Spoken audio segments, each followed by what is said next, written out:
Hello and welcome to another episode of Only Kid with a Camera.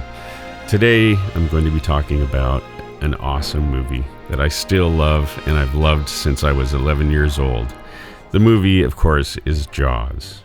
Jaws was released on June 20th, 1975, and it changed my life and it changed the movie industry. Many people regard Jaws as sort of the birth of the summer blockbuster because Jaws really was a social phenomenon. Everywhere you looked, it was on TV, everywhere it was on magazine covers, it was on people's t-shirts. It was just a huge social phenomenon. And really, it was the first film, I believe, that became such a massive success that it kind of shifted the way that the movie industry thinks about summer films and what kind of market impact they have. So today we are going to jump into my life as an 11-year-old kid and the life of my wonderful dear friend Bruce Peterson. Now, any of you who have watched my podcast have heard me speak countless times about my friend Bruce. And that's because Bruce and I were essentially attached at the hip from the time that we met in first grade as 6-year-olds. And not only did we remain friends all throughout elementary school, but through junior high and high school. And then when we moved out of our parents' homes, we moved into a house together with our other lifelong friend to create a band. And we became professional musicians and we played together all through the 80s and 90s. And actually, we played very recently. And so anyway, this is going to be really a lot of fun. I've invited my friend Bruce to come and talk about just memories of that time and what we remember about the kind of impact that Jaws had on our lives. My very first memory of Jaws was the book. And as a kid, I mean, that Jaws was a huge, bestseller. I think it was a New York Times #1 bestseller. And if you can imagine as a kid looking up at this cover of this creature, this horrifying shark swimming up towards this naked woman swimming on the surface of the water. I mean, I was pretty much sold on the idea from the moment I saw the book. And then slowly, we started finding out, they're making this movie about this book, Jaws.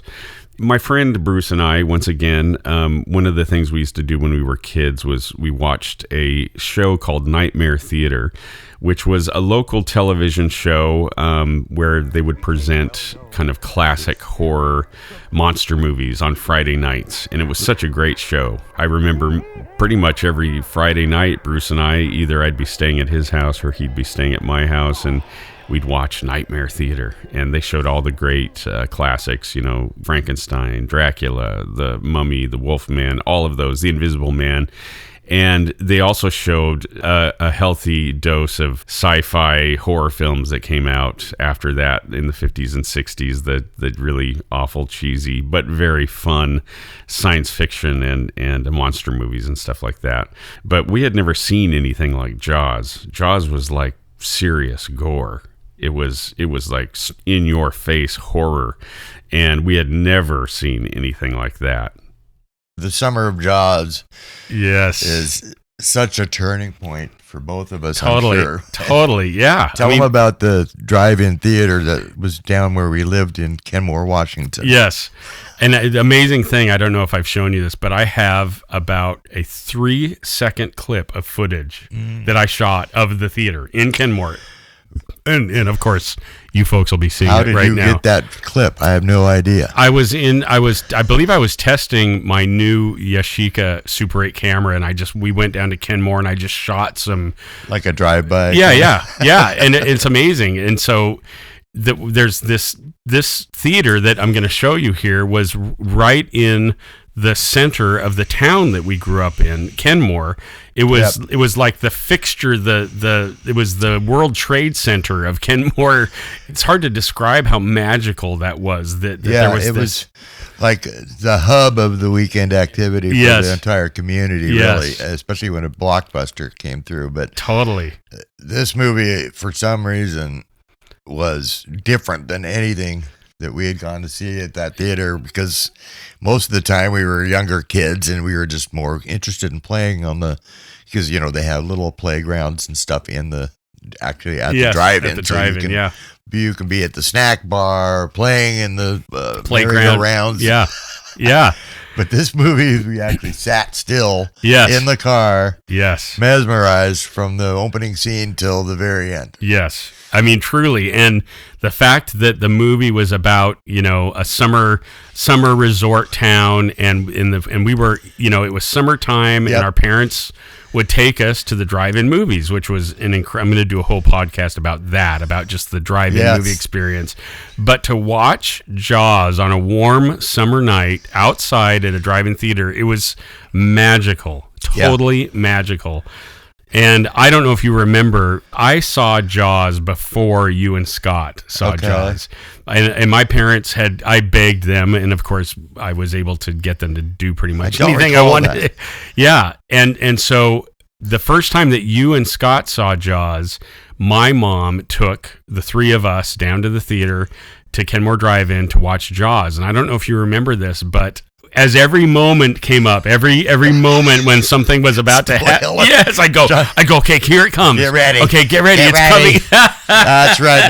Now it's coming back. You did see it, and you had to go, and I think I was a little upset that you went to see it before me for some reason. I bet. And then, of course, you had to spoil it, and the biggest scene of all, the scene of Ben Gardner's head coming out of the sunken or halfway sunken fishing boat. I totally just ruined all of those thrill moments for you guys. Well, I'll tell you, that scene still just affected me. Yes. Because we saw it recently. Yeah, well, we were in horror. Yeah, we just saw the 3D reproduction, but that scene, which actually turns out to have been an afterthought. Yeah. After the film, after all the production and everything was in the can, they decided to add one more shock. They wanted to put one more scream, is what Spielberg says. I think I can get one more scream out of him. Yes. Which he did, because that turned out to be the most monumental scene for me as a kid to see that. And, being a fan of horror, we saw Ben Gardner's head come out of That's right. And we saw Quint get bitten in half, and all the gore from Jaws. Totally. Was, You're right when you say that we had never seen anything like that stuff. Right. Yeah. When we saw it, I guess it was 6 months ago. Yeah. I was amazed at how that film is so potent even to this day. Then let's talk about the disclaimer. As all you Jaws fans know, Spielberg was told by the ratings board that it was going to be given an R rating. And apparently the producer, Zanuck or Brown, basically negotiated a deal with the ratings board that if they put this disclaimer, maybe too intense for younger children, what was the result of that disclaimer? Made me want to see it all the more. Right. All the kids had to go see it now. Yes. So it was genius. It was truly genius. Your goal is to keep parents or make parents aware and don't have your kids see the movie. Well, guess what? They just triple the audience. Totally. And for us, when we were growing up, most of the movies we saw were G, but then we would see stuff like a James Bond movie, which would be a PG. Yep. But never in our wildest imagination would we have ever even begun to entertain the thought of our parents letting us see anything that was rated R. That was like almost like X to us when we were, of course, we were kids. So for us, when we got to see Jaws that had this, maybe too intense, that was just like part of the allure of the whole thing. Yeah. They had to try to create suspense without actually using the mechanical shark. The shark, which was also part of what makes it such a great film, is that it's not in your face all the time, and by the time you see it, you're like desperate. It's like, I want to see this thing, and then suddenly, finally you get some good eye full shots, especially near the end. But other than that, it's just some teaser shots and a fin. Yeah, maybe. Finn. Yes. It's a brilliant movie. It really is. And it spawned, of course, a bunch of rip-offs. And I don't know if you've thought about this, or I've been thinking about some of the rip-offs. The one that really jumps out to me that I remember really paying attention to was Grizzly. Do you remember Grizzly? I don't know if I even actually took the time to watch Grizzly. Well, I didn't. I never saw it, but I remember the art was very Jaws-like. Yep. It was I think a guy and a girl sitting at a campfire, and this massive grizzly is looming over them, very Jaws-ish. And then there was Piranha. Was another one, which I actually just recently bought on Blu-ray because I wanted to see it. Right. And then Mako, Jaws of Death. Which is a story we have to tell. Yeah. So you tell about how we went to Kmart one day. Well, we would, since we didn't have video VHS type stores. There was no home theater then. No there was Blockbuster. there was no home video. There was no such thing as videotape. So if you wanted to watch a movie or even cartoons or whatever, if it wasn't on TV, you couldn't see it unless you bought Super 8 film. Yeah, there was this copy of a film called Mako, Jaws of Death. Yes. And the cover of the box, which I'm sure you're probably showing yes, right now. I am, yeah. Is looks in a way to be sort of a Jaws menacing type story. Yes, and of course, so the way that the title is, it's Mako in big lettering, and then the in small lettering, and then Jaws in big red lettering of death. It was an obvious total scam, and it totally low budget production. And we were with my mom. She took us to Kmart. We saw it. We bought it sight unseen, no idea what it was, except that it said Jaws and it had a shark with a woman's body in its mouth. That's all we knew. We loaded it up and realized right off the bat. We knew, I'm sure ahead of time, it was going to be stupid. Okay, well, I figured it was probably some cheap knockoff, but you were smart. You were more aware than I was. I thought it's a shark. Well, I thought nothing could compare to Jaws. I mean, so. And we hadn't really heard much about it. It was almost like a made-for-TV movie. Yeah, what I thought. But I also want to talk about when we tried to make a shark movie. Now, what's your recollection about that? I remember obsessing about the whole concept. Yeah, and then of course, our biggest obstacle was how are we going to get? Because I was having total visions about how we're going to make our own mechanical shark. Yes. We were going to go full scale. Totally. Me too. We just didn't have the materials, obviously, to do it. But I had started making a shark frame. It immediately fell apart and started floating away. Yes. And as I remember it, it was you built the frame, then we put clear plastic tarp over it and spray painted it gray. That's what I remember of it. That's it. I don't remember anything about what we did for teeth or the. I don't even know if we even got to the point of making a head. Well, that's all I remember. Was there the head? A head? The head. That's all I remember about it. So when we went to Juanita Beach to film with Daniel, we did have a fin, which is in the film. We made a fin, and there is a shot of that. And then we have Daniel swimming to get his ball that had been thrown past him. And to my recollection, we brought that huge mess of this thing that we had built that was supposed to be and our parents drive us. Yeah. And it was just the front end. It was just like from the tail, the back, or the front edge of the tail to the nose. That was as much as we had of it. Oh, okay. And my memory, we took it out, and literally within a minute of putting it in the water, just completely fell apart. We might have tried to use a staple gun. I don't even know. Yes. We did. Yeah. We did. We tried that. Yes, that's right. That's how we fused the frame together, the pieces of wood. Yeah, that's what it was. And I do remember being super disappointed about that we couldn't do the shark movie because, like you, I had just fantasized about this, what it was going to look like. And, right. Yeah. I think maybe even that was like a test shot. We hadn't finalized a shooting script or anything. Yeah. So, in a sense, it was more of just a test failure that we ended up abandoning that project altogether. But that makes sense. Funny that I have my young kid now loving the movie. I kind of feel bad in a way that I exposed him to this amount of gore at such a young age. 'Cause I think he was 12 when he first. But then that was the age. That's I think the we age were we 12, were. right, Yep, when it yep. came out. Yeah.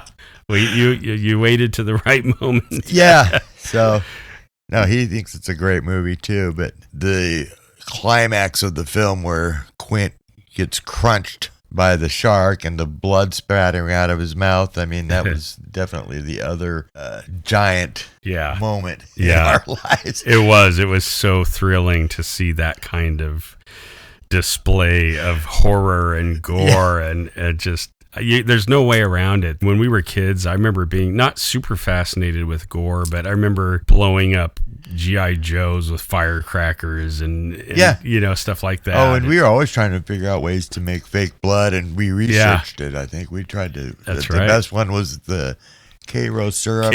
Syrup. One thing I remember about the book is after the movie became a huge hit, I asked my mom if I could read the book, and she said, "Oh, sure." So I read the book, and the book had a bunch of really nasty stuff in it. And she didn't know that. She thought, "Oh, it's the Matt Hooper and Brody's wife." Yes. And I was reading. I mean, I'm a 12-year-old kid reading about this stuff, and I'm like, "What in the world is this?" She has a fantasy of them getting in a car wreck and how they, just really weird stuff. Yeah, I think that they did a brilliant job of taking all of the best elements of that story and turning it into to me, the movie is actually a very different experience than the book. And I think Spielberg was a genius for turning it into what he made it into. And it's the whole concept of tourists getting and eaten alive. Totally. I mean, that's just enough right there, really. They were able to build an entire script around just that. So. Yeah. I can't imagine how other people perceive Jaws. I think some people think of it as this kind of, it's this novelty horror movie. And to me, especially the last time that we went to see it, I was watching it thinking, this is literally just one of the best films I've ever seen. It's it's the acting and the script. And the way that it's portrayed is so human and real. The dialogue is, spot on. Yeah. In my opinion, and maybe yours too, it comes close to being the perfect movie. Mm-hmm. It just from the opening scene, like I said before, to the ending credits, it's just... it's incredible. It's stellar. It is. And the last time we saw it, we went to see the 3D version which I didn't know this at the time, but Spielberg apparently chose a team of guys, like the best in the business, to go through shot by shot so that every single shot in the film had been specifically tweaked for 3D effect. Okay, wow. So, and I wasn't expecting that. So when we went in to see into the theater, I was thinking, oh, this will be kind of fun. I was totally shocked. I was like, this is just incredible. Yeah, it looked like it had been filmed for 3D. It did. You have to see this if you haven't seen the 3D. Yeah. I'm telling you, if you're a Jaws fan in any way, you have to go, because especially like the water coming right up, lapping on the camera. It's you feel like you're right in the scene. It was amazing. I was totally stunned, and I kept saying to you, this is incredible. Yeah, we were both just astounded, and to see our favorite movie in that format was just like we were completely immersed in the film. Yes. So not only did we have the experience of watching it and back in the day, and we actually saw it again a few years ago. There's a local theater that shows it as one of their summer films, but it's still the 2D version.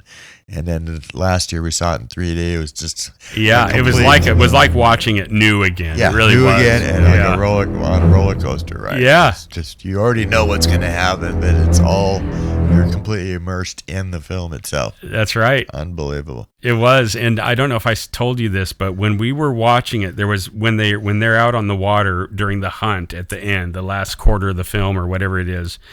There was a scene when it was just of the orca, and I was looking at it and watching. It was, I think, when they were trying to pull the rope from the back of the boat. They were trying to pull the barrels towards the boat. Okay.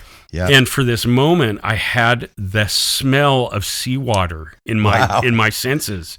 You know that kind of when you're out on a boat, there's this certain kind of sensory thing, the smell of the water and I don't know how to describe it, but the motion. Yeah, and the motion. I actually went into that zone for a second, and I was like, wow, what a trip. Yeah. Yeah. Surprisingly, one of the other scenes that I thought was really great with the 3D was when the two guys are out on the dock.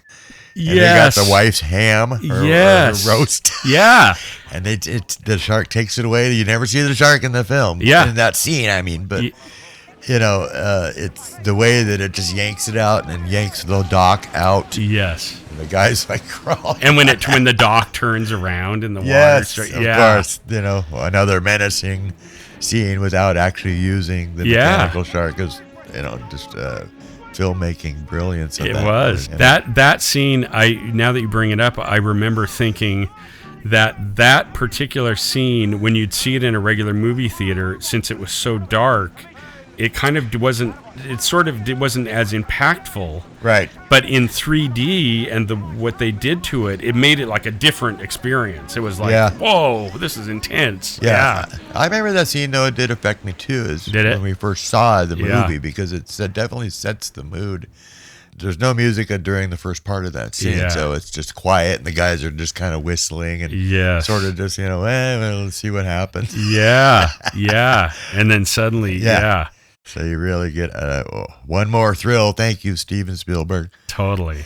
It's kind of like all of the elements. There's a synchronicity or something. Like there was something that was all of the right people, including the person they chose to score the film. The editing is brilliant. The cinematography is brilliant. There's these certain films where everything was just right. With all of it together, there is something more divine involved, I think, than just there's a magic. Right. There's a magic that's somehow it just falls together. Yes. And it becomes completely iconic. Yeah, it really is amazing.